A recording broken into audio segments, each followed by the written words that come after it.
माननीय नीतीश कुमार आए थे, और जब वो आए थे इस प्रदेश में तो यह प्रदेश का टोटल बजट मात्र 32,000 करोड़ था। आज इस प्रदेश का बजट 2,62,000 करोड़ है। आज़ादी के इतने साल बाद भी जिस घर में आज तक बिजली नहीं जली थी, उन वैसे सभी महादलित परिवारों में माननीय नेता ने बिजली देने का काम किया।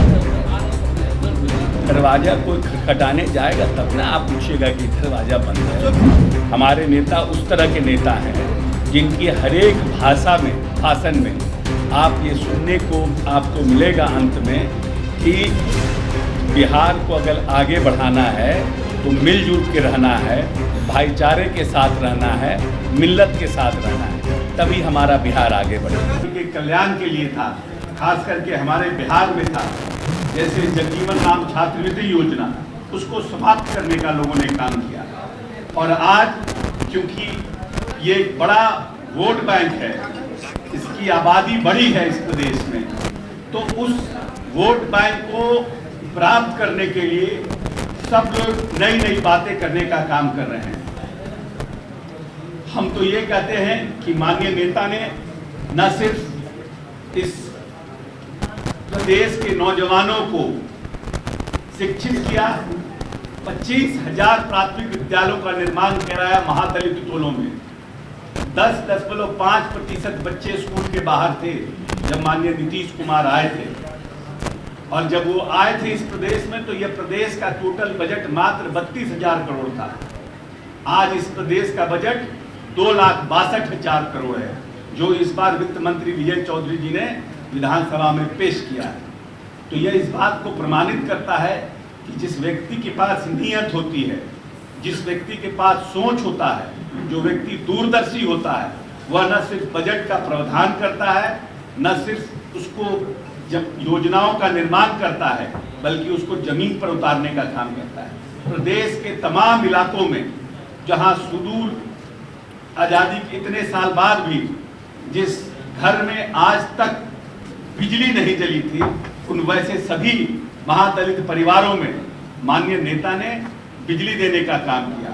और सबसे पहले उन्होंने निर्णय किया कि महादलित टोलों में बिजली का लाइन सबसे पहले महादलित टोलों में जाएगा।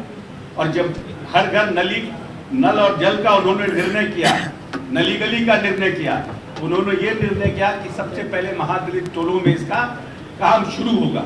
यह इस बात को प्रमाणित करता है कि व्यक्ति की अगर सोच बड़ी होती है तो वो योजनाओं को निर्माण करके उसको धरातल पर उतारने का काम करता है। हम अपने आप को सब लोग गौरवान्वित महसूस करते हैं कि हम लोग उनके नेतृत्व में काम कर रहे हैं। हम पूरे प्रदेश में 13 और 14 तारीख को जो पार्टी का हमारा निर्णय है, उसमें 13 तारीख की शाम को हर एक पंचायत के हर एक मोहल्लों में महादलित टोलों में हम लोग दीप प्रज्वलित करके, और 14 तारीख को जिस तरह से हम लोग होली और दिवाली मनाते हैं, उस तरह से 14 तारीख को बाबा साहब भीमराव अम्बेडकर की जयंती को धूमधाम से मनाने का पार्टी ने निर्णय किया है, जिससे जो नौजवान पीढ़ी जिनको इस बात का एहसास नहीं है कि हमारे पूर्वजों ने कितना संघर्ष करके इस छुआछूत की लड़ाई को खत्म किया, और बाबा साहब भीमराव अम्बेडकर ने इसमें इतनी बड़ी महती भूमिका का राष्ट्रपिता महात्मा गांधी के साथ निर्वहन किया है। इसलिए नई पीढ़ी को इन सब बातों का जानकारी हो और कैसे अपने अधिकार के लिए शिक्षा ग्रहण करना है, कैसे संगठित रहना है, और आहे बगाहे जो आरक्षण पर टीका टिप्पणी लोग करते हैं, उसके लिए भविष्य में कैसे संघर्ष करने के लिए तैयार रहना है, इसकी रूपरेखा तय करना है। और सभी 13 और 14 तारीख को पूरे धूमधाम से इस कार्यक्रम को मनाना है। हिंदी शब्दकोश में इतने शब्द हैं जिसका प्रयोग करके आप अपने विरोधियों को चुप करा सकते हैं। भाषा पे नियंत्रण रखना जरूरी है, और सामाजिक और राजनीतिक जीवन में जब तक आप अपनी भाषा पर नियंत्रण नहीं रखते हैं, तब समाज में आपको कैसा मैसेज जाएगा। अगर देश के गृह मंत्री ऐसी भाषा का प्रयोग करेंगे तो लोग इस देश के और बाकी लोगों से आप क्या उम्मीद कर सकते हैं? आपके नेताओं ने कहा है कि दरवाजा बंद है, उधर आ नहीं सकते हैं रिजल्ट के बाद। दरवाजा कोई खटखटाने जाएगा तब ना आप पूछिएगा कि दरवाजा बंद है। अशोक सर, ये कहा जा रहा है कि दंगा हुआ नहीं, दंगा कराने की कोशिश की गई। तो देखिए एक बात, मरे भी तो हैं। देखिए एक बात बहुत स्पष्ट है कि जो धर्म की राजनीति करने वाले लोग हैं, ऐसी स्थितियों में उनको, इस तरह की स्थितियों में उनको फ़ायदा होता है। जो सभी धर्म को लेके चलने वाले लोग हैं, उनको ऐसी स्थिति में नुकसान होता है और उनको टेंशन भी होता है कि अगर धर्म के नाम पर कहीं दंगा होता है, धर्म के नाम पे कहीं ऊंच नीच होता है, उससे जो सांप्रदायिक जो शक्तियां हैं उनको बल मिलता है, चाहे वो लेफ्ट हो या राइट हो।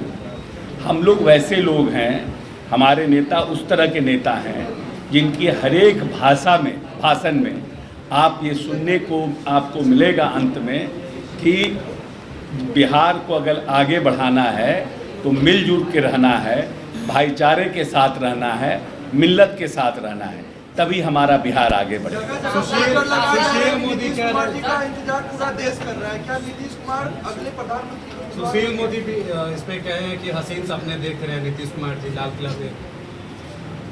नीतीश जी हसीन सपने, माननीय नेता ने तो कई बार खुद ही कह दिया है कि हम प्रधानमंत्री के उम्मीदवार नहीं हैं। पार्टी के एमएलसी पोस्टर लगवाते हैं कि नीतीश कुमार जी देश आपका इंतजार कर रहा है। देश आपका इंतजार कर रहा है किस परिप्रेक्ष्य में? देश आपका इंतजार कर रहा है विपक्षी पार्टियों को एक करने के लिए। देश आपका इंतजार कर रहा है भारतीय जनता पार्टी को हराने के लिए। ये कैसे आप कंक्लूजन पे पहुंच गए कि देश आपका इंतजार कर रहा है सिर्फ प्रधानमंत्री बनने के लिए?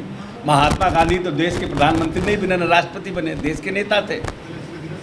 और नीतीश कुमार को आप किस परिप्रेक्ष्य में देखना चाहते हैं, ये तो आपका है ना। ये तो आप कंक्लूजन पे पहुंच रहे हैं कि उन्होंने पोस्टर लगाया है और ये कहना चाहते हैं कि देश के जब माननीय नेता खुद कह चुके हैं कि हम देश के प्रधानमंत्री के, हमारी कोई इच्छा नहीं, हम देश के प्रधानमंत्री के उम्मीदवार नहीं है, तो इस पर प्रश्न उठाना बंद हो जाना चाहिए। अशोक जी, अम्बेडकर जयंती को लेकर आपका कार्यक्रम है, उससे जुड़ा एक सवाल है, क्या आपके पार्टी स्पॉन्सर जो प्रोग्राम है, जो आप कह रहे हैं कि दलित बस्तियों में हम जाएंगे 14 अप्रैल को, क्या संभव है कि सब गवर्नमेंट स्पॉन्सर्ड एक बाबा साहब की मूर्ति कम से कम हर पंचायत या ब्लॉक लेवल पे लगाया जाए? मूर्ति लगाने का तो अभी कोई निर्णय नहीं है कि सरकारी स्तर पर, लेकिन हम लोग जहाँ भी गए हैं हम समझते हैं कि अनुमंडल स्तर पर तो सभी जगह बाबा साहब की मूर्ति है, लेकिन हम लोगों का प्रयास है कि पंचायत लेवल पर हर एक जगह जहाँ कार्यक्रम हो पंचायतों में, वहाँ बाबा साहब का कम से कम फ़ोटो हम लोग पहुँचा दें। इसका हम लोग प्रयास कर रहे हैं। कितना संभव हो पाएगा ये तो समय बताएगा, लेकिन हम लोग का ये प्रयास जरूर है।